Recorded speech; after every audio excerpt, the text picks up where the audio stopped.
नमस्कार दोस्तों। स्वागत है आपका मेरे चैनल स्टॉक मार्केट प्रोफेशनल्स पे। दोस्तों, आरबीआई की तरफ से एक बड़ी चेतावनी यहाँ पे स्टॉक मार्केट के लिए आई है। देखिए, आरबीआई कभी भी स्टॉक मार्केट के बारे में क्लियरली नहीं बोलता है, लेकिन इस बार जो आरबीआई की तरफ से बोला गया है वो स्पेशली फाइनेंशियल मार्केट के बारे में बोला गया है, स्टॉक मार्केट के बारे में बोला गया है।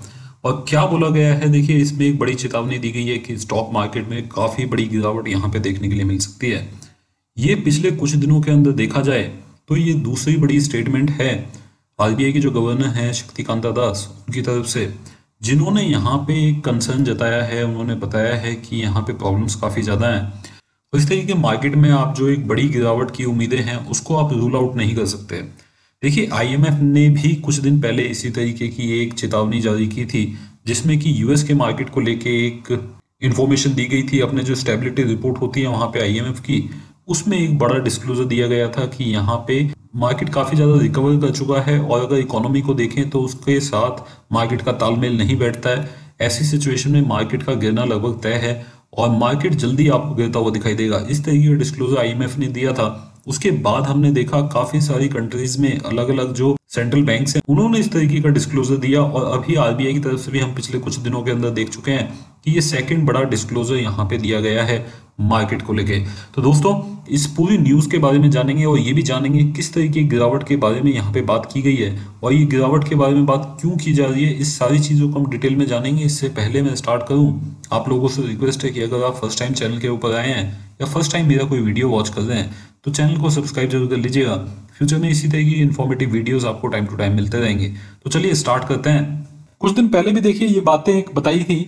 अभी यहाँ पे आरबीआई के गवर्नर ने बोला है कि ये जो फाइनेंशियल मार्केट है और जो रियल सेक्टर है, मतलब जो रियल इकोनॉमी है, उसके अंदर काफी बड़ा डिस्कनेक्ट यहाँ पे देखने के लिए मिल रहा है।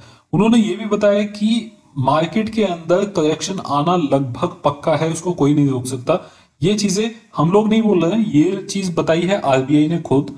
और उन्होंने बताया कि स्टॉक मार्केट के अंदर बड़ा करेक्शन आना लगभग पक्का है, लेकिन वो कब आएगा, कैसे आएगा, इसके बारे में अभी किसी को भी पता नहीं है। जो मार्केट इतना बढ़ गया है इसके बारे में भी यहाँ पे शक्तिकांता दास ने बताया है कि देखिए, मार्केट के अंदर जो इतनी तेजी आई है उसकी एक बड़ी वजह है कि ग्लोबल इकोनॉमी में बहुत सारा पैसा यहाँ पे डाला गया है और उसी की वजह से बहुत ज्यादा लिक्विडिटी यहाँ पे सिस्टम के अंदर है और इतनी बड़ी लिक्विडिटी के वजह से मार्केट के अंदर काफी पैसा आ चुका है और उसी की वजह से मार्केट के अंदर इतनी बड़ी तेजी यहाँ पे आपको देखने के लिए मिल रही है। लेकिन ये भी बताया गया है कि ये जो तेजी है ये परमानेंट नहीं है, ये सिर्फ टेम्पररी है जो आपको अभी दिखाई दे रही है। कुछ दिन के अंदर ये जो मार्केट है ये वापस से करेक्ट हो सकता है और इंडियन इकोनॉमी को जो लेवल पे इकोनॉमी चल रही है उसी तरीके से यहाँ पे स्टॉक मार्केट भी परफॉर्म करना चाहिए। अगर उससे ऊपर जाता है तो वहां से बिल्कुल एक गिरावट संभव है और मार्केट में एक गिरावट आ सकती है। एक चेतावनी आई है आरबीआई की तरफ से, जो कि किसी भी बंदे को जो कि स्टॉक मार्केट के अंदर इन्वेस्ट करता है या स्टॉक मार्केट को ट्रैक करता है तो उसको जाननी जरूरी है। इसके अलावा देखिए, उन्होंने और भी काफी सारी चीजें बताई हैं जो कि काफी इंपॉर्टेंट है, जैसे कि रेट कट के बारे में उन्होंने बताया है। इन्होंने बताया कि अभी हम लोग रेट कट के बारे में नहीं सोच रहे हैं, अगले आने वाले कुछ टाइम के अंदर आपको रेट कट नहीं देखने के लिए मिलेगा। तो ये चीज भी आपको ध्यान में रखनी चाहिए। देखिए, जब भी रेट कट होता है तो हमेशा फाइनेंशियल मार्केट को बहुत फायदा होता है। यहाँ पे आरबीआई ने बोला है कि जो पहले हमने रेट कट किया है करीब 2.5% के आसपास जो रेट्स हैं वो ऑलरेडी कट कर दिए गए हैं। अगर आप इसको कंपेयर करोगे फरवरी 2019 से, करीब 1-1.5 साल में काफी ज्यादा रेट कट किए गए हैं और उसकी वजह से मार्केट के अंदर जो पैसा आया है उसको भी ट्रैक भी नहीं किया गया है। अभी ये लोग बोल रहे हैं कि जितना भी रेट कट किया गया है उसके अलावा और रेट कट नहीं किया जाएगा और पहले ये देखा जाएगा कि किस तरीके का इंपैक्ट हुआ है उस रेट कट से जो कि ऑलरेडी कर दिया गया है पिछले 1.5 साल के अंदर। इसके अलावा और बड़ी इंपॉर्टेंट चीज यहाँ पे बताई गई है, जो कि बताई गई है मॉरेटोरियम को लेकर। देखिए, बैंकिंग स्टॉक्स में तो वाकई में ही ऐसा लगता है कि मॉरेटोरियम जब खत्म होगा तो उस टाइम पे किस तरीके की सिचुएशन होगी किसी को पता नहीं है। यहाँ पे आरबीआई ने बताया कि मॉरेटोरियम बहुत ही इंपॉर्टेंट था, क्योंकि अगर आप उस टाइम पे मॉरेटोरियम नहीं लाते तो जो बिजनेस है, जो दूसरे बिजनेस हैं, उनमें काफी प्रॉब्लम आती है और बिजनेस आपके फेल हो जाते हैं।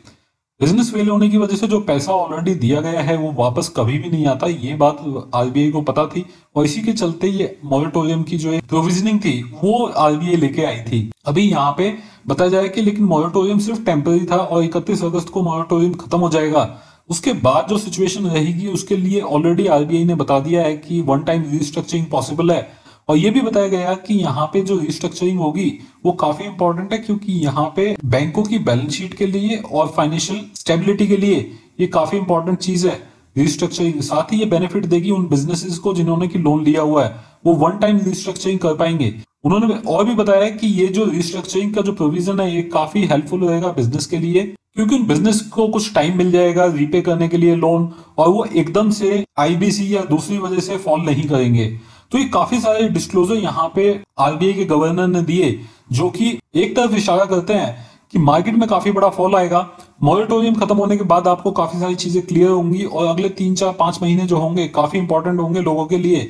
जैसे 31 अगस्त को मॉरेटोरियम खत्म होता है, उसमें बैंकों की जो हालत होगी वो देखने वाली होगी कि अगले 2 3 महीने के अंदर किस तरीके से उनका एनपीए लेवल रहता है।